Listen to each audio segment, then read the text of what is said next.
Austin, how you been this week, man? Nothing new in your world, I'm assuming. It's been kind of boring. Nothing I can really think of that might be something I should mention. I mean, you did have a baby. I did. Guys, That's right. I can't express this enough. I'd like to take a moment.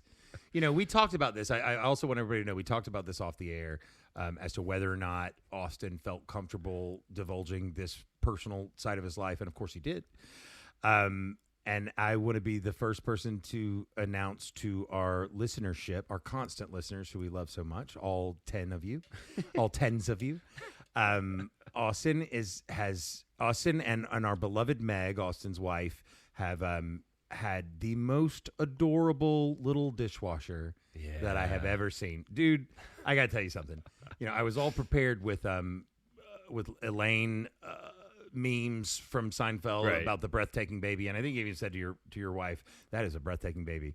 But I gotta say, that is one gorgeous baby. I can't trust myself because I think I'm going to be biased, but I do agree with you. You should definitely be biased. I would hope that if that was like one of the because sometimes babies, you know, I don't think I've ever seen an ugly baby. Yeah. But sometimes you see weird babies. Yeah. And you don't think too much of it because they're going to grow out of that. Yeah. But this is a knockout baby. I mean, this is like a Gerber baby food baby. If that's you know what I mean. Like I definitely don't think you should try to stage mom your baby into baby acting because I think that's weird. No, but if you needed to, you could take pictures of this baby and sell food.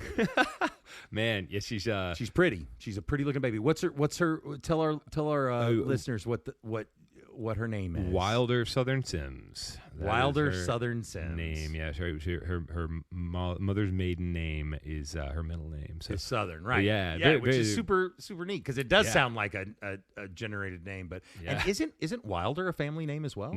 No. We don't know how we came up with that. I think we were on like a road trip somewhere talking about baby names like 2 years ago, and that kind of popped up, and we were just like, you know what? First kid, no matter if it's a boy or girl, it's gonna be Wilder. I love the name Wilder. Yeah, and I'll tell you, I am very cynical when it comes to slightly off the beaten path names. Oh, there's a narrow. It's a razor's edge. I think guys did good. That's an interesting name. It's pretty. It's not too far off the. Yeah, it's good work. Thank you. Yeah. I feel good about it. And what a beautiful baby. I know you guys are exhausted. Not as much as we should be. She's a chill baby, and her Gigi and her grandpa are helping us out, and we're enjoying it. We're able to enjoy our time with her, you know. Well, congratulations, and you took a thanks. Luxurious Denmark paternity, I did. European paternity leave. Yeah. I told my mother, I was like, yeah, Austin's gone for the week. You know, they just had their baby. And she was like, when you were born, your father was at work the next day. And I said, well, sweetie, man, that's not the world we live in. These kids, these triggered kids are like, you know. Austin is no Steve. I had to get you a trophy just for having the baby. And thank you for that, you know. Well, you looked like you expected something. Austin, give that to me at the hospital. I was a little disappointed, but... Anyway, I want to say, I've told you this obviously many, many times. I take partial ownership of this baby. Yeah. But congratulations. Oh, thank you so much. I don't want you guys to think we're just resting on our laurels and relaxing and eating bonbons and watching daytime television. Nope. Austin had a child, so that's a huge thing. It's a big. I was there for the having. Credit goes to Meg, but. Meg had the kid, right? That's right. You know. Much like your wedding planning, were not super involved in the birthing process. I did more. You had to stay there. You had to sit there. I did more worrying than I did for the wedding process. You know, so that feels right. That's a good thing. No, you've been. I got to say, it's been adorable to watch this process of you. The pregnancy, has gone well. The birth is well. The baby is stunning. So like we can now like take a sigh of relief. Yeah. Oh yeah. And now it's back to work. Now you got to pay for that thing. Got some work to do. Yeah, we got college tuition. We got whatever, all that stuff. And but healthy baby, 11 fingers, 11 toes. Yeah. That's what they do now, right? I think that's like a special added thing. Yeah, am I wrong about that? You could go for the average 10, but You guys, but it's like the whole sort of spinal tap. We Right. up it to 11. Like Exactly. our knobs go up to 11. My Yeah. baby has 11 fingers. Yeah. So yeah, I was hoping for 2 opposable thumbs on each hand, but they couldn't do that. we got to so. what have you. Yeah. She'll be great at washing dishes. So Oh yeah, and that's how she's paying for her education. You're not gonna like this. We're gonna give her about a year to just be a baby, and then it's That's dish fine. pit. That's fine. And then the tiny hands. Yeah, Yeah. It's either that or make iPhones.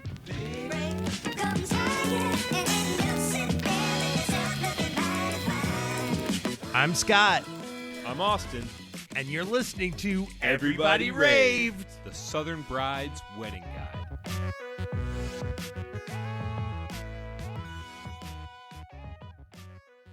Austin, today I want to talk about something that is, in my opinion, one of the absolutely most important decisions that a couple will make about their reception. Right. It is, I think, literally one of the most important decisions to be made, and that is your style of catering service at your reception. Are you qualified to talk about this? I am. This is one talk of the day. This is one topic of the day that I've got some things to say. All right. And you know what? I also feel like this is such an important issue that it's something that we're going to continue to touch on throughout this whole first season. Yeah. We're going to talk about it a lot.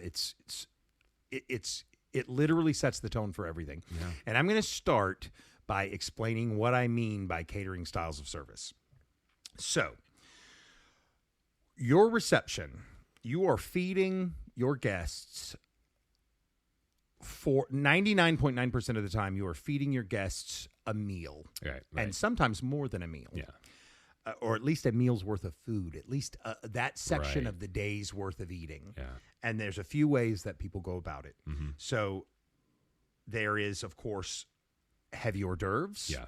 And I'd say that is a very uniquely Southern style of catering. I did a lot of catering up north in New York City. Yeah. And it was something you just didn't really see there. Really? And we'll We kind of do get it a we'll lot kind of get back down into it. here. And I'd say it's 90% of Yeah. brides come to a first consultation Yeah. saying we want stations, heavy hors d'oeuvres. Right. And that's great. We do that great. That's a great style of service. However, there are other styles of catering that should be considered. Yeah. So we've got heavy hors d'oeuvres. Mm-hmm. That's really meant to be. These are bite-sized foods. They tend to be, maybe more casual. They are usually paired with things like cheese and fruit, dips, sliders, that sort of thing. But you're generally served with small plates. And the idea is that your guests will continue to eat and graze throughout the entirety, or at least the majority of the reception. Right. Heavy hors d'oeuvres, Yeah. small bite-sized skewered things, Yeah. small plates, that sort of thing. Yeah. Next, there is the buffet dinner. The buffet dinner is a controversial style of catering, and I think it's because of just how low expectations are for a buffet dinner. People have these ideas of just sort of like, a long row of chafing dishes, Yeah. some sort of ubiquitous vegetable medley that almost certainly came out of a freezer bag, Right. Rolls, some rubbery chicken, Yeah. and just very sort of like not super stimulating visually and not terribly creative and kind of not terribly tasty. Kind Yeah. of people think about convention halls and, hotel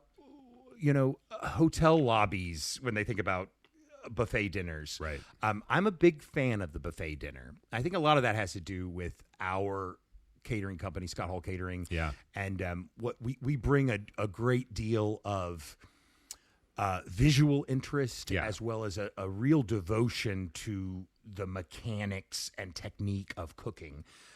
We do not just mindlessly throw things in a chafing dish. Yeah. There are some things that don't do well in a chafing dish. Yeah. There's a lot that can be done to elevate what I think has people think of when they think of the buffet dinner. Yeah. So I think actually the buffet dinner is back. Yeah. And again, part of that's going to be to know your caterer. You're going to want to see some images. Yeah. You're going to want to maybe taste some things. Yeah.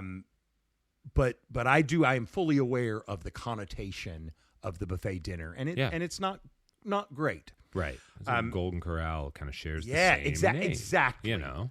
That's exactly right. Yeah. Next, we have maybe the family style, which is a relatively modern form of catering. This is a really cool one, and you've talked about it a lot, and I love the idea of it. I love it too, and pros and cons for family style. With a buffet, for example, you have the caterer has a lot of opportunity to make some really visually stunning sort of displays. Yeah. And I'm a big fan, I think, with galas and certainly wedding receptions. Yeah. This is sort of catering at its highest echelon. Yeah. And I think it's really, I approach these kind of food displays with like a desire to achieve wow factor. Yeah. You know, you want your guests, this is the most important day. This is not another meal. Yeah.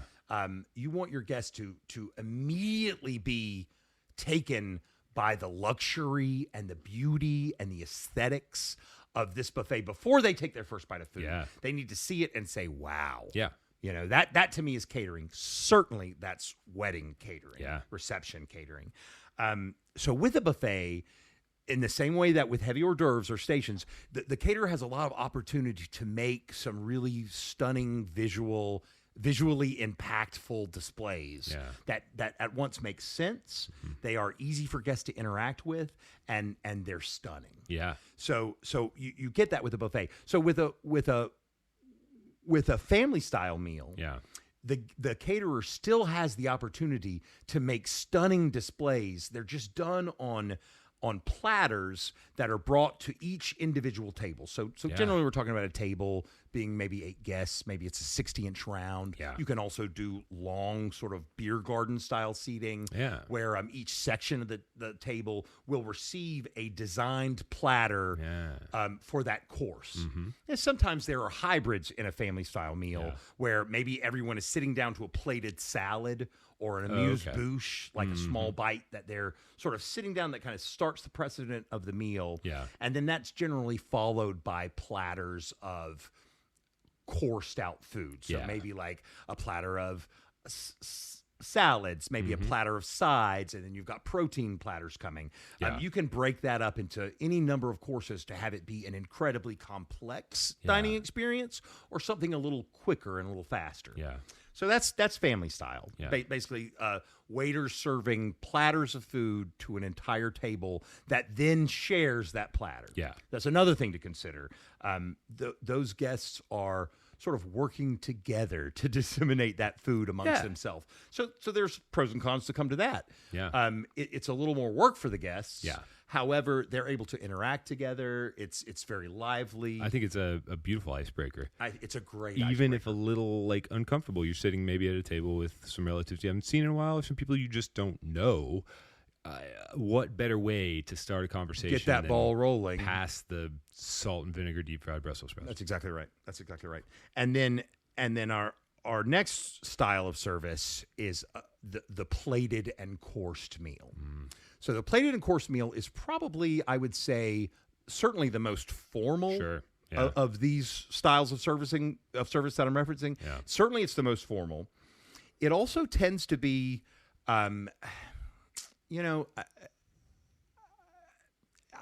it's hard for me to say this because there's a lot of things that come into play here. But I would say it tends to be the most expensive option. Yeah. And there's a few reasons for that.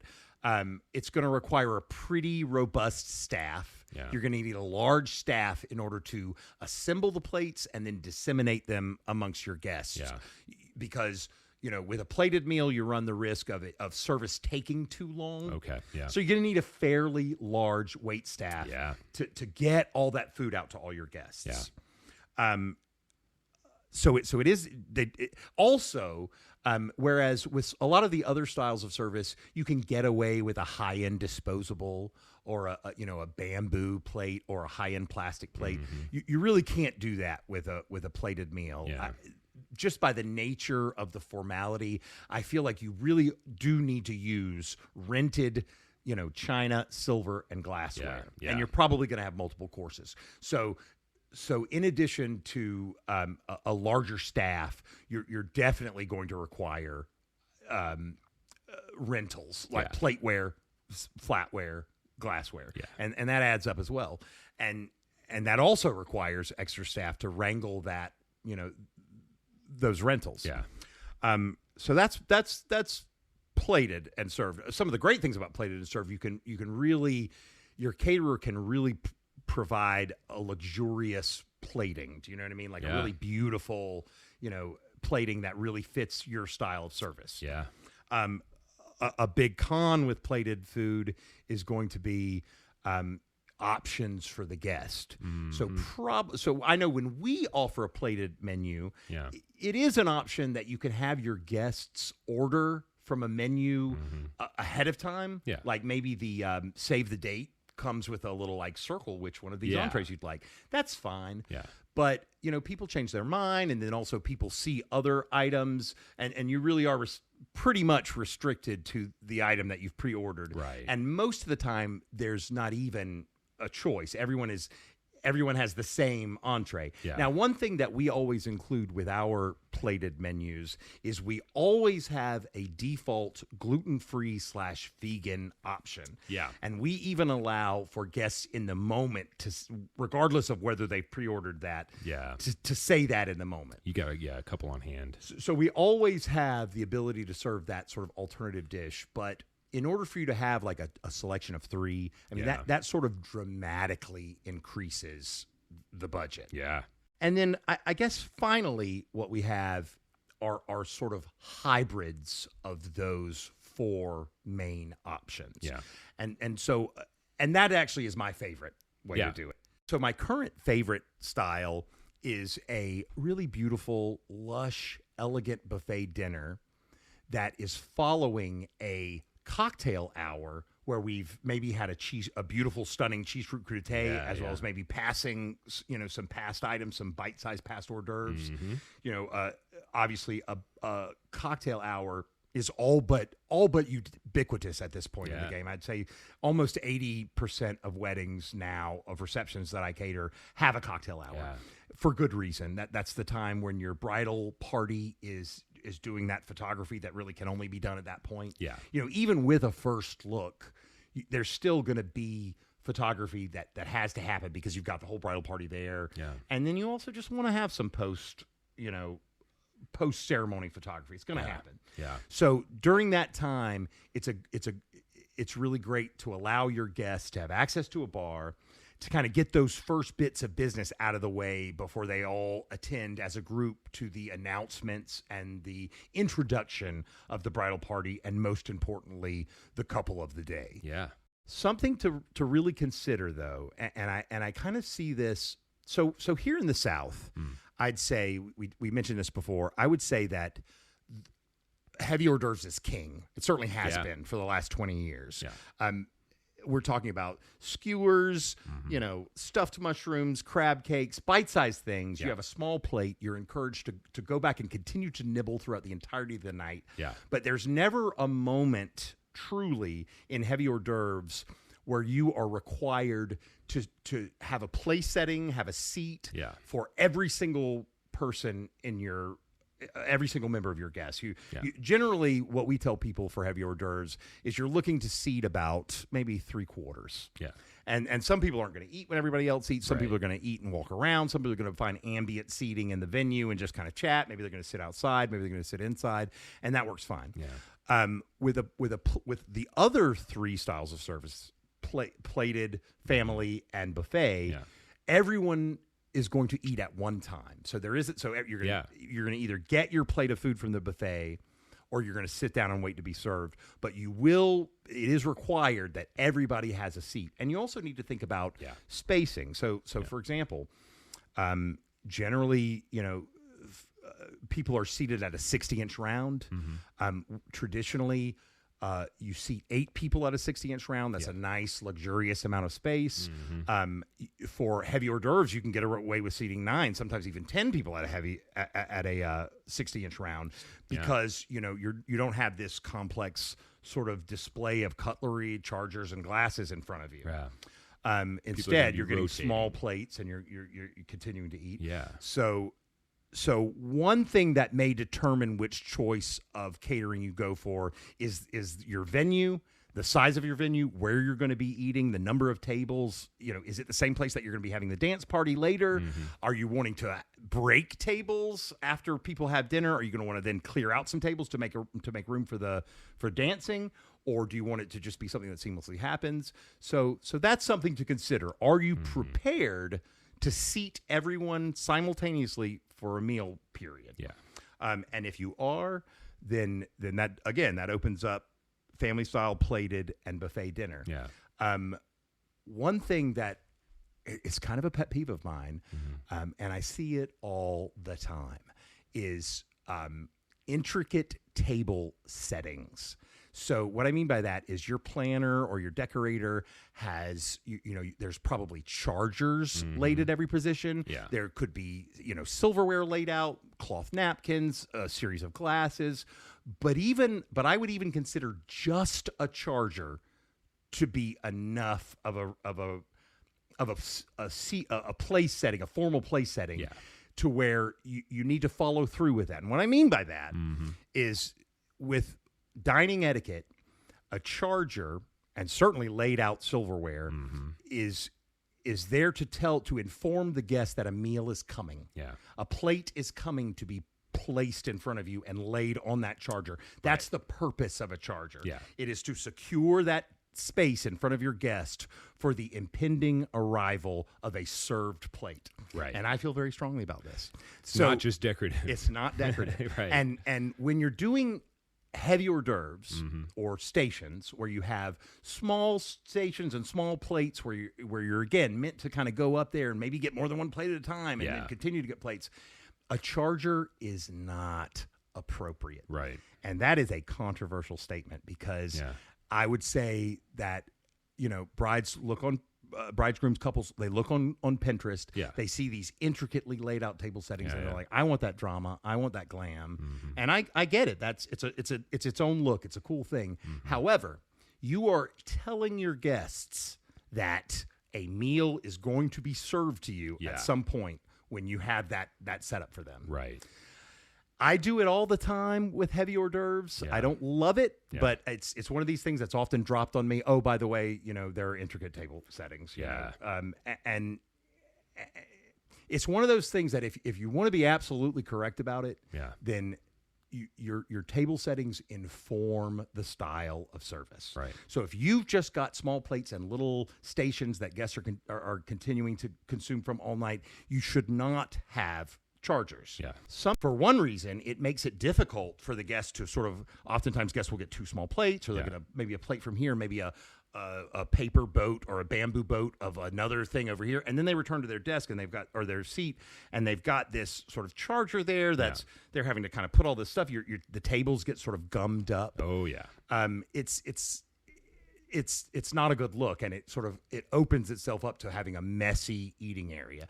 Yeah. Then also, inevitably, you're going to have guests take the charger up to the buffet to put food on it, which is not right for so many different reasons. And then the third reason is something that we see a lot with guests coming from out of town, particularly Midwestern or Northern guests. For one, the style of service, up north and in a lot of places in the Midwest is almost always, that there's going to be a meal served, either a plated meal or a buffet dinner, like almost at every reception. And they will have those chargers set there, and that's sort of informing the guests, oh, by the way, we're passing hors d'oeuvres right now, and maybe there's a cheese, fruit, and charcuterie over here that you can nibble on, but you see that charger, there's a meal coming. Right. And I have many, many times set out an intricate, beautiful heavy hors d'oeuvres buffet that is meant to be eaten for the entire night, and which, often, certainly if it's done properly, is enough food for someone to take a meal from, for all of your guests to take a meal from. Yeah.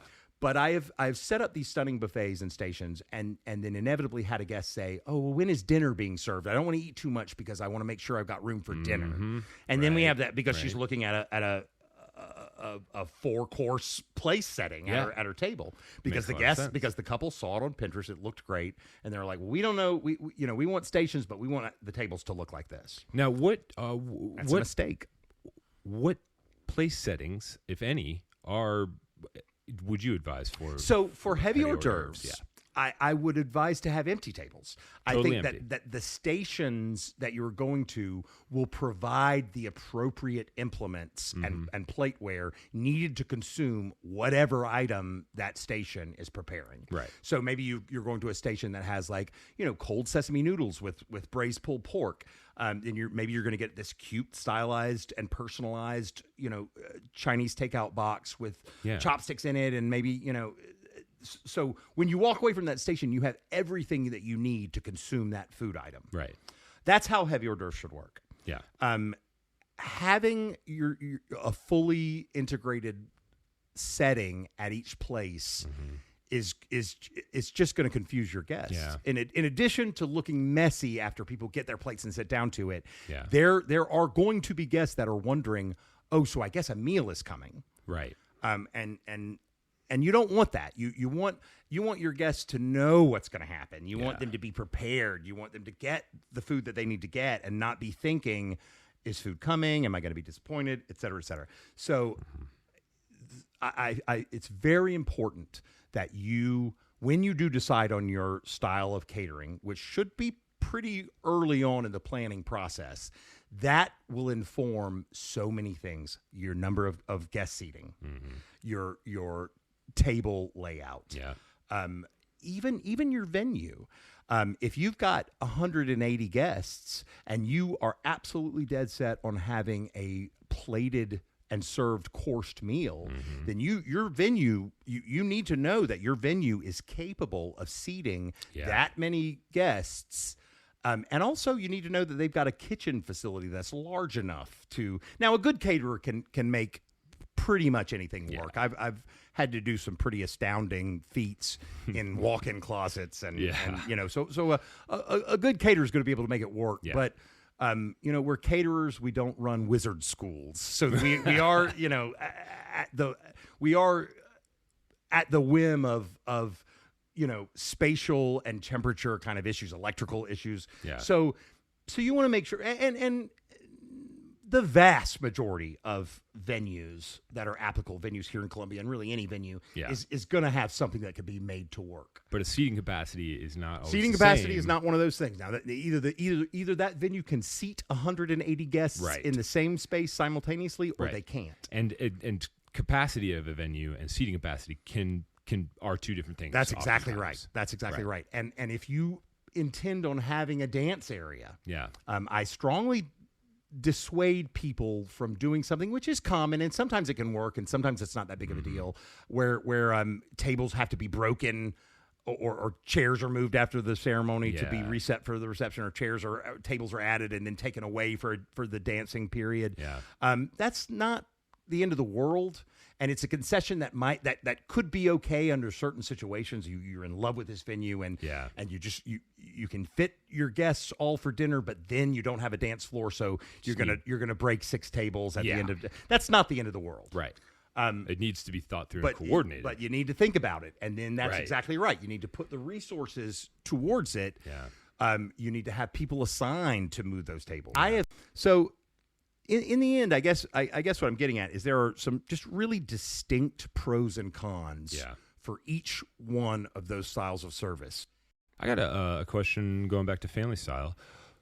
Do you ever see any conflict with centerpieces in family style? That's a great question. I want to know more about that. That's how a great you'd handle that. Yeah. So centerpieces are phenomenal. Yeah. They're necessary even. Yeah. Certainly for heavy hors d'oeuvres, certainly for plated food, you definitely need a centerpiece. Yeah. Now, there are a few options of what you can do with centerpieces if you're doing family style, where you're bringing these sort of stylized, kind of big dramatic platters that the guests then disseminate amongst themselves. Yeah. Buffet, or rather, centerpieces don't work well for that for obvious reasons. Yeah. So you're going to want to think about that. Yeah. You're going to want to, that goes to part of how every aspect of your reception sort of is informing other aspects of Right. this sort of perfect service. And what I mean by that is everything is easy to understand. Yeah. Your guests are never confused. Yeah. It's not hard for them to do what they need to do to get, the services that are being offered to them. Yeah. And an overwrought table is definitely one of those things that can get in the way. Yeah. So again, for heavy hors d'oeuvres, don't do chargers, don't do placed silverware. You know, all of that should be provided at each individual station. Right. Family style, don't do big centerpieces. Yeah. Maybe don't do any centerpieces at all, or else maybe do really sort of delicate, like maybe a bud vase or something like that. How do you feel about the way that the family style is set on the table being a centerpiece? Well, exactly. So So who do you collaborate with? I mean, the bride, obviously, but how does that work? I mean, So in general, in the same way that if I were to do a buffet, we always find out what's happening with the aesthetic palette of the couple for the rest of the reception. So we, you very well know this because you're kind of the keeper of it right now, but we have this huge archive of tiers and cutting boards and platters and bowls and just props and just every kind of thing you could imagine. Right. So that we're able to sort of customize the look to the general theme and aesthetic of the venue, certainly the time of year, and certainly the specific theme and design of the couple. Yeah. We do that really well. That's kind of like one of my favorite things is to go into that back room and just kind of play with combinations of metal and wood and ceramic. Yeah. That's my favorite thing. Right. And we really put a lot of importance into that. You very well know how important aesthetics are to me. Certainly in wedding catering. There's no other catering that it's as important as it is in wedding catering. Right. Everything's got to look incredible. Yeah. And it needs to represent the couple. Yeah. You can really do that with heavy hors d'oeuvres in a tremendous way. You can really do that with a buffet dinner, with just these stunning, intricate buffets, which we do, quite frankly, better than anyone I've ever seen. I mean, I hate to toot my own horn, but we really, we really do bring some wow factor. Yeah. With a plated meal, the cook is the caterer is able to do that with the stylizing of the plate itself. Right. Where hopefully we're using some modern techniques and lots of garnishes and everything's working together. Everything is seasonally sound. Yeah. You have less of an opportunity to do that because you're doing it individually for each person. Yeah. But still, a plated meal, Right. needs to be stunning. Yeah. With a family style where everything's coming out in platters, I have even more of an opportunity to make sort of visual impact with these platters. Yeah. And to your point earlier, that becomes, the centerpiece, the visual interest. Yeah. Now, something to consider with that is that food is not going to be present, for the majority of your reception. It's going to come, you're going to consume it, it's going to go. So maybe you have centerpieces that are being placed on tables following dinner service. Yeah. So maybe you don't. Yeah. Maybe you have centerpieces that are being removed and then returned. All of that's possible. Yeah. You can absolutely have gorgeous, intricate centerpieces and do a family style service. Now, I've seen there's a big trend now for these very sort of like glamorized, like prop heavy, huge installation receptions where you see where each table has this, giant riser in the middle with, plants are hanging down and it's just drama. Yeah. And it takes up like maybe 2 square feet of like surface area right and much taller than that actually. Right. Now, as much as I don't like saying no, if you are having a family style meal, it's just not going to work because some of these huge centerpieces cannot be safely and easily and non-obtrusively moved before or after dinner service. They're where they're going to go. Yeah. So, you just have to ask yourself what's important to you. Yeah. And like I said before, a good caterer can make anything within reason work. But it's all about communication in the early part of planning. Yeah. There's a thing, there's plenty, we work with a lot of phenomenal planners, great planners here in South Carolina. there is sort of a phenomenon that I've noticed where a lot of planners want to offer kind of a one-stop shop thing where the client only has to interact with that planner, and then the planner in turn interacts with all the vendors. Right. And that's perfectly fine. Yeah. I think when it comes to catering, because it's so specific and it has such skill sets required. You know what I mean? It's a very specific kind of thing, and there's lots of moving parts. I feel like it's one of those things where it is to the client's benefit to have an early sit down with either the caterer that they know they're going to book or a group of caterers and they're still deciding. Yeah. I think it is very important for those clients to sort of insist that they meet with a few caterers and sort of hear that caterer out. Yeah. Because, fashion's always changing, techniques are always changing. There's always new things we can bring. Caterers are always trying new tricks. You really want to get that from the horse's mouth. Yeah. So I'm a big, I definitely don't, I'm in no way criticizing planners where they really act as the node. In fact, I think that's a great thing. Yeah. Where the planner is kind of your touchstone. Otherwise, it can get really confusing really quickly. The planner's going to know to talk to the florist and get them together with the caterer if they want to collaborate on some centerpiece arrangement. Ideally. Right. Right. And if they don't know, when we sit down and the clients are like, hey, we really want to do heavy hors d'oeuvres, or we really want to do a family style with some really cool, dishes from our consecutive hometowns. Yeah. Then I, as the caterer, as the expert, am going to know to say, I love that. Let's talk about some of the logistics involved with that. Right. Are you planning on having seating for every single guest? Yeah. Are you having a cocktail hour? Are you planning on having intricately designed tablescapes? Yeah. I'm going to know the right questions to ask to help them to feel secure in their choice of style of catering. Right. And, most wedding planners are going to know that too. Yeah. But there's just no way that they're going to know it as well as I'm going to know it. Right. You know what I mean? Like it's I eat, sleep, and drink it. Your caterer, it's the caterer's world. Right. And it's one of those things that's such an integral and important part of your reception, the catering, where you don't want to leave it. You want to have all your options. Maybe you haven't even considered having a buffet dinner, or maybe you haven't even considered having heavy hors d'oeuvres. Yeah. Or and this way the caterer is going to give you a good overview with pros and cons for each. Right. And you can make that decision very early on in the planning, and because it's going to inform almost every other aspect of your reception.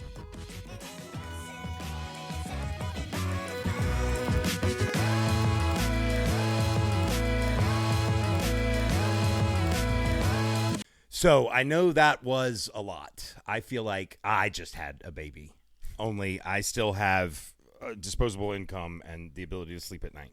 I gave that up. That's gone. I weirdly do have inexplicable food stains on most of my clothes. So You can't blame that on a baby. I can blame that on a baby now. yeah. Anyhow, we have a fabulous guest today, and I'm really excited and honored. I think if you're in the events industry in Columbia, you of course know 701 Whaley. It's a gem in the crown of Columbia's events. And if you know 701 Whaley, then the very face of 701 Whaley, Tom Chen, is with us today. I'm very, very excited. He's been a constant in the events industry for me over the last, 15 years. And it's great to have him in. We're going to talk some dish about one of our fabulous favorite venues, 701. Yeah, all right. Let's get to Mr. Chen.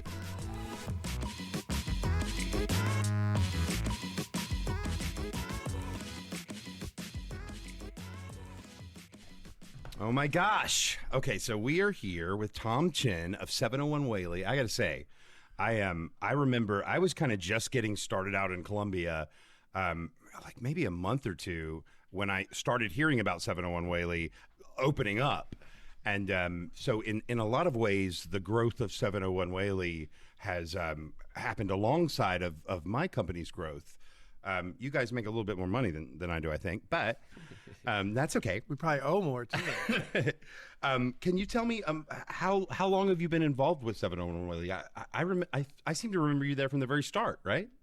I wasn't right there from the very start, although I did know Richard was working on the building in advance and had gone on some tours and was familiar with the history of it. But I started in 2009. I think it was in September of 2009. So he had already been open about a year and kind of doing the events himself and parking in the parking lot overnight, waiting for the events to be over and then closing up. And do you had you ever worked in venues or property management or anything? I had not been in the wedding industry. Wow. And this was very different. But I had been in sales. I've been a teacher. I've been a lot of things, but I have pretty good people skills. So, you know, I knew Richard through my good friend Leanne, and she kind of hooked us up. And then, you know, I've just been there ever since 2009, watching it grow and watching a lot of people start their businesses at the same time. And, you know, now seeing, 15 years later. And I think it's safe to say, I mean, everyone knows what 701 Whately is, and we've all been and done to events there. And I think kind of everyone has you in mind when we think about that venue. Can you tell us a little bit about like the history of the building itself? So the building itself has a pretty old history. You know, it's all tied in with the mill because right across the street was the old Olympia Mill, which is the big mill with the two beautiful clock towers. Yeah. And that's called the sort of the mill village over in that general area because the whole history of this town is tied up in the mill. And, you know, there were several mills throughout, Columbia, but that was one of the larger ones, and it was one of the last ones to close. But the building that 701 was the community center that was built by that big mill to kind of, service the workers that worked in that mill. Because back in the day, and if you've ever stood next to the mill, you understand how huge it is. And it employed thousands of people, and they all lived in that neighborhood. But they were people that worked in the mill. I think they had a nickname of Lintheads, and, but the company, sort of built that building for a community center for the workers there. That's really interesting. I knew it was connected to the mill, but I didn't know that it was a community center, which is sort of kind of what it is now. That's pretty cool. So what I've been told is that there was at one point, there was a grocery store in there. There was a barber shop in there. Someone had said there was a bowling alley in there, but I've never seen, references to it. But it had a long history as owned by the mill, and then as the mill started closing down, I think the community center was, went into different hands and was warehouse space and different things over time, and then kind of ran into some disrepair. A lot of the windows had been bricked up. The whole front facade was cement blocked in, so it was pretty dark. But then it had a short history as the, what was it called, the 701 Gallery, which someone had purchased the building but didn't really keep it up, and then I think the roof collapsed on it, and the roof collapsed and it was in pretty bad disrepair, and that's when Richard, and along with some other partners, purchased it and took it over and decided to make something of it. So I know it has an active art space, right? It still has an active art space. That was a real important component when Richard developed it. I mean, I love working with Richard. I love what he does to buildings. Buildings speak to him, and that's how he decides what they should be. But I think this building really spoke to him, and the whole community element of it, the whole art, element was important to him. So he and a group of people sort of started by founding the 701 Center for Contemporary Art and using one of the nice spaces within the mill to really concentrate on contemporary art and its connection initially to the mill. A lot of the first shows were from people that were involved in the mill and have talked about the history of the mill. But that art component was a big part of it. And so having the gallery there really does turn it into something different. It's kind of a multi-use building, Yeah. I think when you first started with your truck, I think you guys, Flock and Rally were your kind of, promotional. You were our people. very first location, And they that had we an ever office had. there. Yeah, yeah. And I remember the first time you drove your bone-in barbecue truck Yep. into the parking lot, and the next thing you know, there was like a line all the way out. It was crazy. It was crazy. I mean, there was a line literally down past your parking lot. Oh, I mean, yeah. And so I forget was- what days you were there, but whenever you came, you'd come and show up, and every week it was like this line of people waiting to get, That first food. time though, I had no idea. I didn't expect that, and it was. That was those Flock great. and Rally girls. They They- can get the people. Flock and Rally knows what they're doing. Yeah, they know what they're doing. It really is, as a gallery, the gallery that's there, it's kind of one of my personal favorites in the city, and I think sort of, we had Melanie Murphy on as a guest, and she has an office in your building, and I actually shared office space with her briefly for about 6 months. I was in there as well. And I did not know that. yeah, I shared her office with her. I had a small desk right next to her. Do you remember Brantley, the photographer that she was sharing it with at the time? It was it Brantley? Brantley Freeman. There was a different photographer when I was there. Okay, well, she might have been gone already.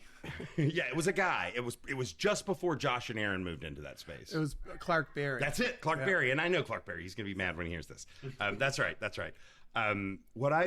We were speaking with Melanie, and she mentioned about 701 that it's a blank space as a positive thing, and it definitely is. But at the same time, for one of these sort of big venues that kind of acts like a blank space, it has so much character. This sort of like kind of industrial and sort of like in mid repair. I mean, I don't even know the words to explain the look of it, but it's so unique. It has so much character, and it sort of works with anything you want to bring to it.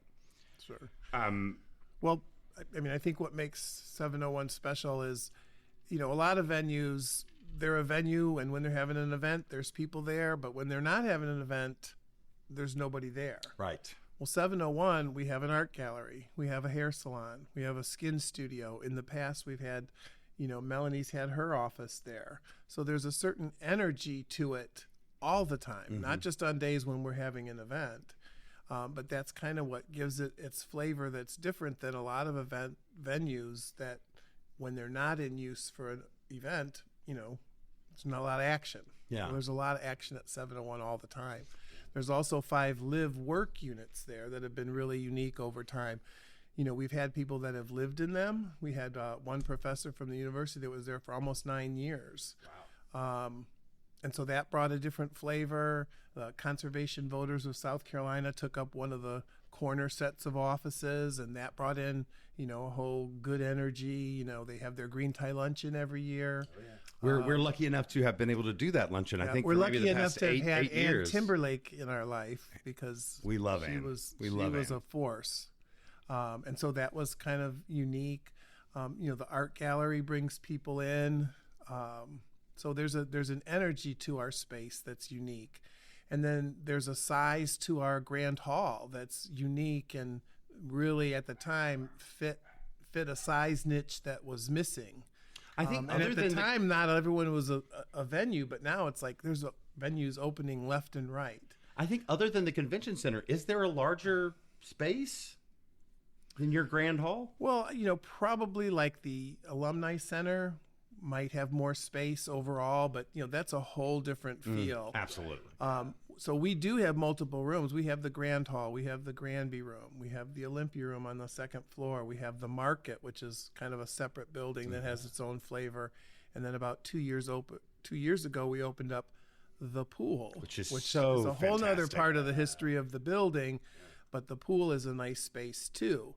But the size of the Grand Hall and the ability to add on a space and have a ceremony or a cocktail hour or that's kind of what sets us apart too. There's a lot of flexibility in there. We've also had big things like Prisma Health did some rebranding stuff where they had a series, and Melanie of course was their planner. I catered that. And you catered interesting, amazing event. but they had a huge thing where they were there all day and they used breakout rooms and they met in the Grand Hall but had smaller focused things in the Market and the Olympia room.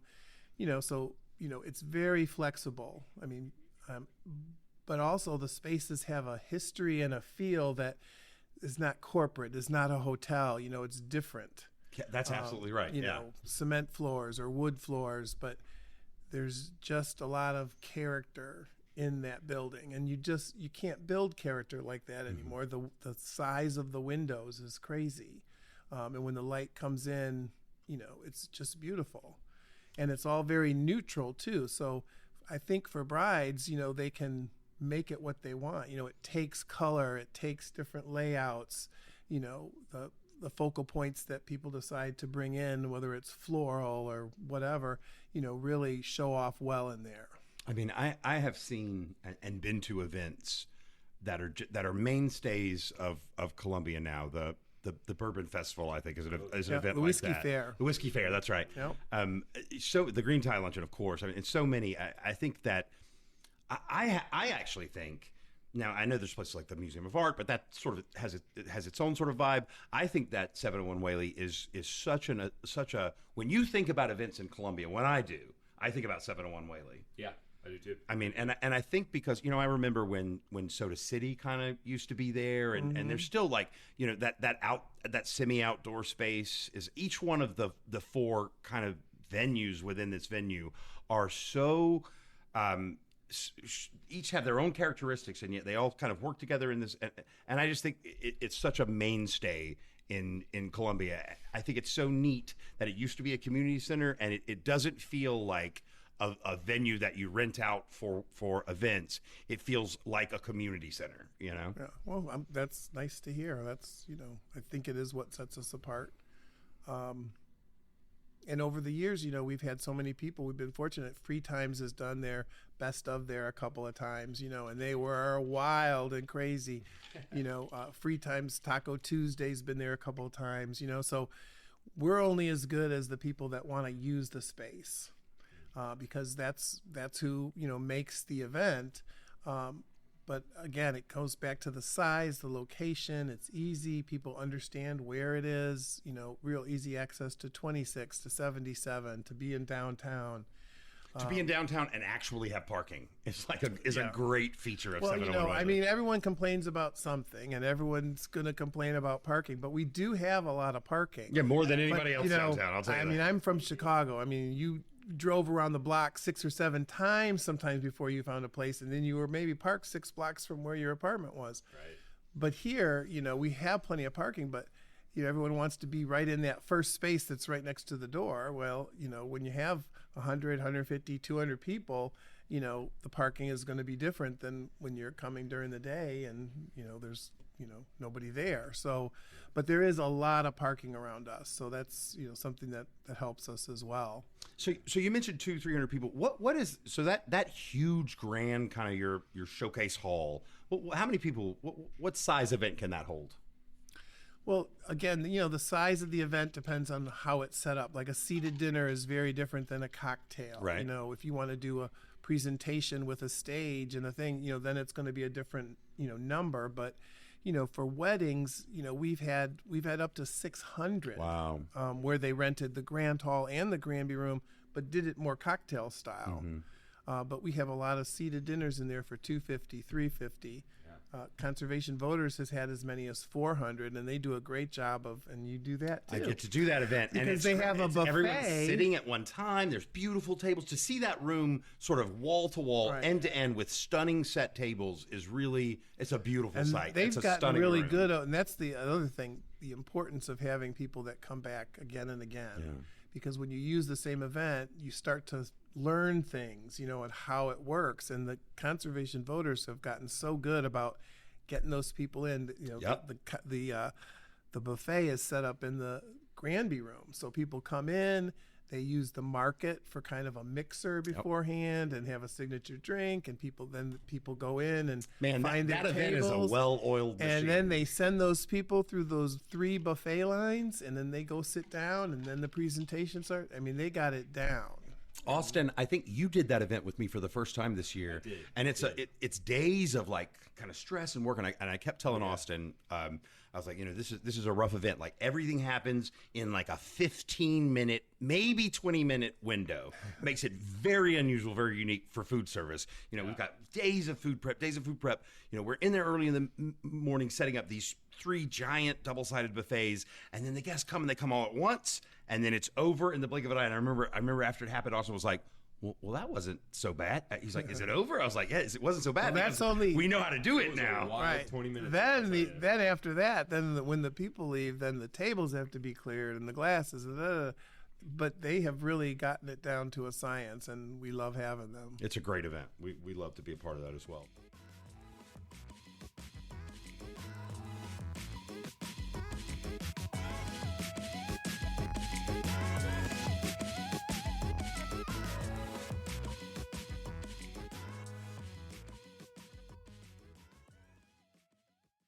When a bride and a groom decides, hey, this is a place that we're interested in, and they call and make an appointment, what happens?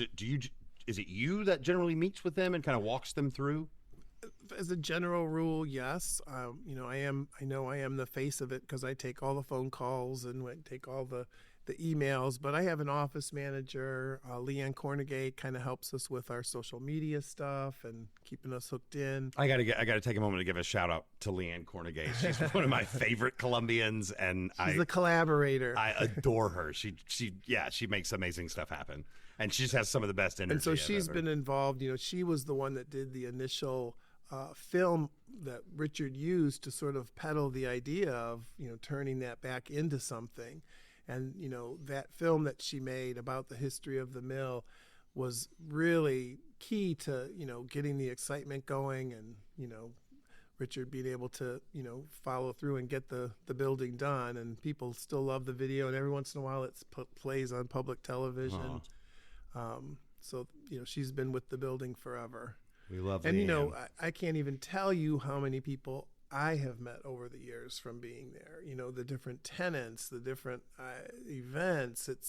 But when people call or email, and they might have found us through Instagram or Facebook or a friend or a recommendation. We've certainly done advertising with, some of the papers like Free Times and Columbia Metropolitan, FIG. But, however they find us, I answer the phone or I answer the email, and it's kind of a conversation back and forth, what they're looking for, and then they come and see, and that's when you walk them around and tell them about the possibilities. And, everyone has a different look that they want, a different feel. If you want to get married in a barn, then we're probably not the place for you. But, do you want something unique that you can really put your own stamp on? Do you get a lot of requests? I feel like I'm forcing you to spill some tea. We like spilled tea here. Do you get a lot of requests? All right. Maybe from brides as they're coming in, just things that through your experience, maybe you allowed them in the past, but you don't anymore because it's a terrible idea. I mean, I try my best to talk to people about how a party really works, because like I said, I wasn't in the party business, but I do like to party, and I've learned a lot over the years about the size of a room and really what it can sustain, especially if, you want to have this feature, a dance floor, a stage, that takes the room into a different area. But I mean, I do my best to advise them, but really it's the renters that have put on the events. And so sometimes I might think, oh, I'm not sure that's going to work, but they make it work, And so, I listen as well as I can, and we try and get them into the right size room for what it is that they want to do, and then we continue to work with them because once they book, there's a lot of things that happen before the actual event takes place. So there's a lot of communication with them, with their vendors, to make sure that the event goes off good.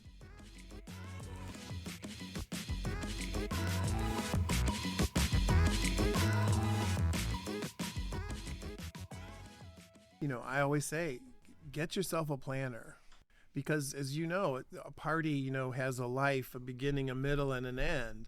And it's important to really have someone that understands how that works and how you move from that to that, who's been down, just when you think about food, how many plates do we need? How many silverware? Questions like that someone who's been through it before, they'll understand. Someone who's maybe never done a party is like, how do you figure out how much silverware you need for this many people? I mean, that's just one example, but Yeah, and I feel that's intuitive. So a guest knows, we're not going to cater it. We don't know how to do that. But I feel like everyone's like, well, it's a part. We don't need a planner. But I got to tell you, you're hearing it from Tom. You're certainly hearing it from Scott Hall Catering. Get yourself an event planner. It makes all the difference in the world. Do not let Aunt Peggy plan your wedding. She can have insight, but you don't want to have a feud that's going to last a decade.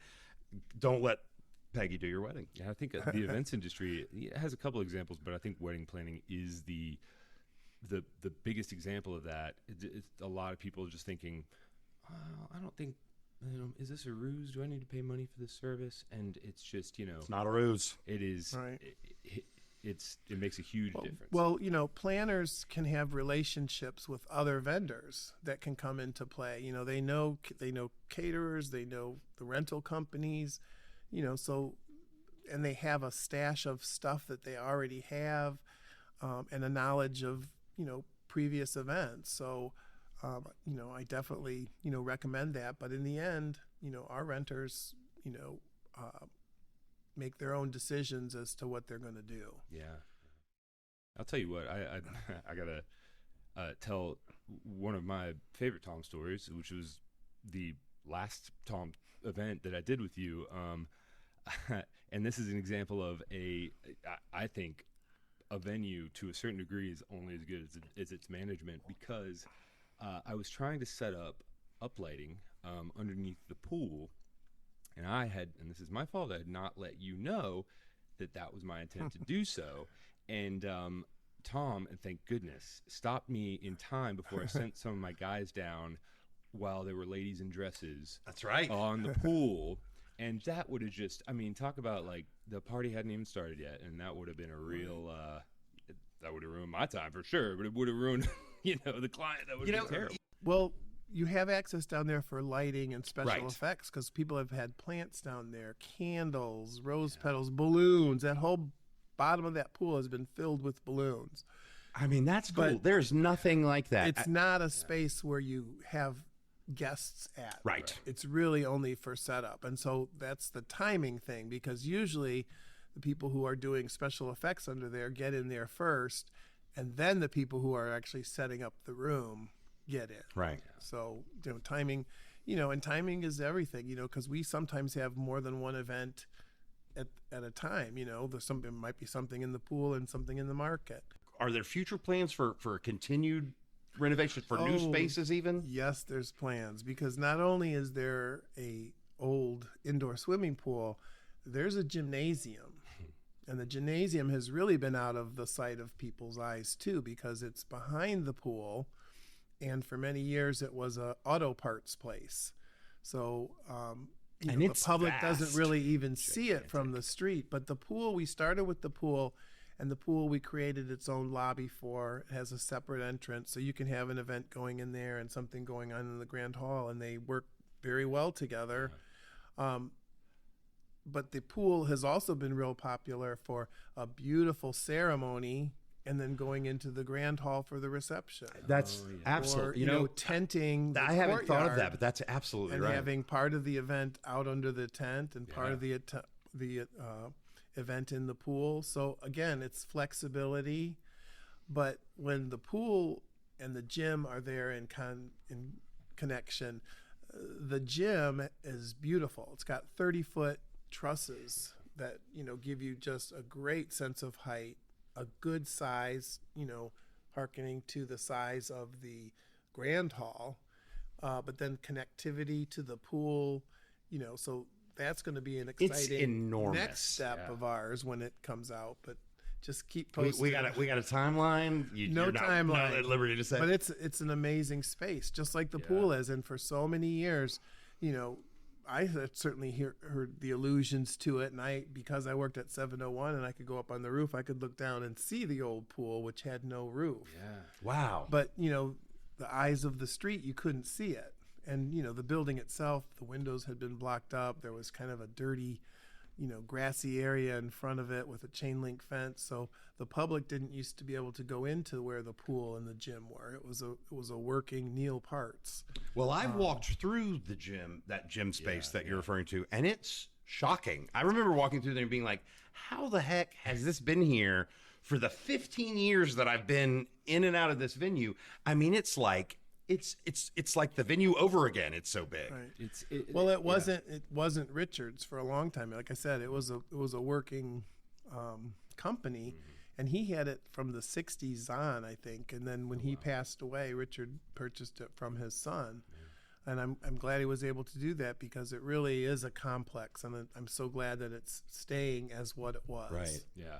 It's funny when you walk people through there, though, because there's a depth of field sort of thing that some people really freak out, because you're looking down glass and you're looking down, 8 You're standing on glass, and so some people are like, I'm not going to walk on that, but then they do. And, it really does feel different when you walk into it and it's empty and you see this huge glass floor. Yeah. And then when you come into a room and there's tables mixed throughout, and, I think sometimes people are in there for a while before they look down and realize they're standing on glass. Oh. So.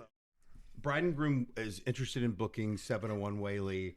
I feel like a venue is probably about one of the first things you need to lock down, your planner or your venue, I think, and followed, I'm a little biased, but then followed immediately by a caterer. I would think these are kind of the things that book up can't do too many things in one day. Sure. Certainly the venue can't do more than one thing in one day. What do you suggest for 701 Whaley? How far ahead do brides and grooms need to be looking? Well, what I say is, if you want a very specific date, or you want the date of your choice, look at least a year in advance. Yeah. Now, in some markets like Charleston, it might be 2 years in advance. Well, and I think here in Columbia, certain months it could be 2 years in advance. But if you want something in June and you don't reach us till April, those June dates are probably going to be gone, the Saturdays, because for the most part, brides try to do it a year in advance. Right. Some of them book a year and a half in advance. Some of them book 2 years in advance. Yeah. But I would say most it's a year to get the date that you want. But, if you're open to dates, then you can do something in more of a 6-month time frame. I did an event at 701 Whaley. I think just after the pandemic, we did a drag brunch. You did a couple of those there. That's right, yeah. And but the first one, I had my heart set on this, sort of cold spark setup with these confetti cannons. And man, I think we hosed down the Granby room from top to bottom. I remember that with confetti. That then of course was mixed with cocktail sludge and slurry, and really just kind of made this paper mache flooring. And right. I remember a very kind Tom helping us sweep and scrape and. Right. Well, I wonder if you still allow confetti cannons after that event. The biggest thing as far as communicating. So events that happen at 701 Whaley, we're glad to have them. We book them, but the setup of the room and the breakdown of the room is the responsibility of the renter, because this is their event. So we like them to put their team together. Who's going to do their catering, who's going to do their bar, who's going to clean up for them, who's going to decorate it the way they want, who's going to place things. We try not to get involved in that. We are not a planning company. That's what Melanie's good at, But where it falls short sometimes is that at the end of the night, people think, well, my party's over, I'm ready to go. But if you've ever been to the end of a party, and when they start turning the lights up, that's when you see the glasses and the beer cans, and the tables have to be knocked down, and we've got to get that floor clean for the next day. And so sometimes people are just, even though you've had the conversation, it's in the contract, it's in our frequently asked questions, they'll look at you like, you mean we have to clean up? Yeah. And so when that happens, we have a staff that's good at closing, and, we make sure that the building is secured. But really, sometimes the renters forget, and especially if it's someone who hasn't done an event before, they might not realize how much goes into the after part of it. It doesn't just go away, So I think that's what happened on that particular one, is at the end of the night, everyone was feeling pretty good, and there weren't a lot of people there that were conscious enough to clean. I got to tell you. But we got it done. I got to tell you. That floor can take a lot of abuse, a lot of sparklers, It meant a lot to me, because that was already kind of an emotional event for me, and you were right there with us with a big push broom, right. and I think it meant a lot. You had 2 seatings. That's right, yeah. So you had an early one, and they were drinking then, and then you had to do a second one, and they were drinking then. though. Those but- drag brunches, I mean, it was Oh, but God, they were fun. They were fun, but- people but yeah. love those. those were fun. Yeah, those are legendary. The Scott Hall drag brunches.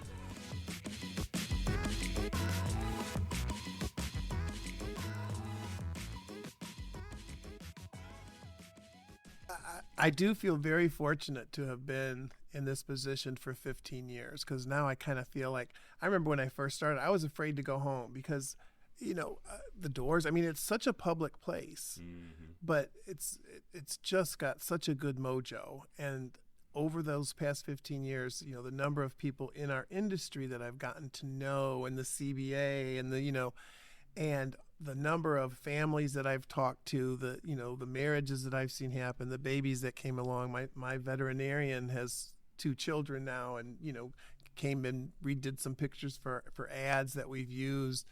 I feel very fortunate that I'm in a place. First of all, I can take my dog Leo that's there with me every day, Oh, terrier. and everyone, right? but Yeah.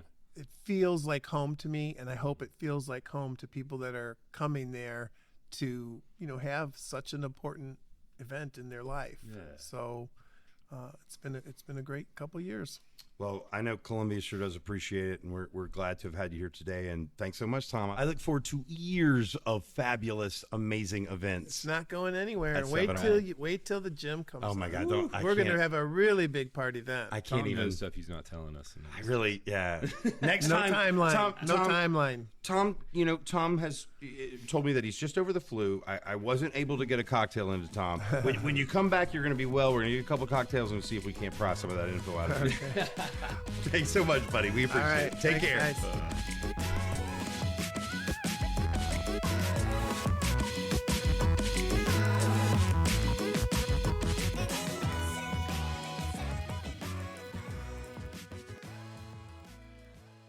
Hi, I'm Andrew Stinson, AIFD, your resident floral professional, here again to advise you and give you some tips on how to choose your colors and flowers for your wedding.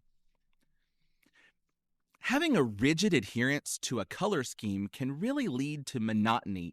If you embrace the flexibility and allow your florists to use their creativity to blend different shades and tones, this can create a gradient effect that adds dimension and richness to your arrangements. If your colors are blush and bashful, you don't want everything to be the same color of pink. That way it all looks like it was hosed down with the same can of Pepto-Bismol. For instance, a mix of soft pinks and corals and whites can invoke a romantic, whimsical feel, while still aligning with your overall color scheme. This layered approach often results in arrangements that are not only beautiful, but also dynamic. And as always, happy designing, y'all! What are your colors, Shelby? They're blush and bashful. Her colors are pink and pink. My colors are blush and bashful, Mama.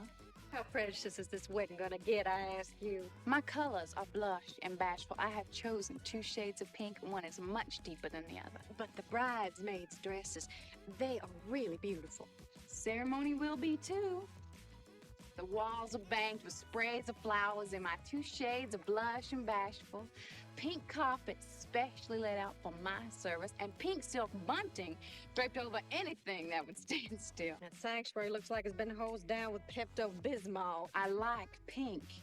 Pink is my signature color.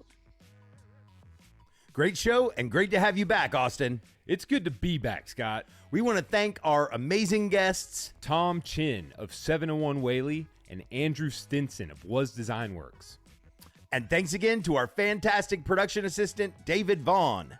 Follow us on Instagram so you don't miss the next episode in 2 weeks. Bye, y'all.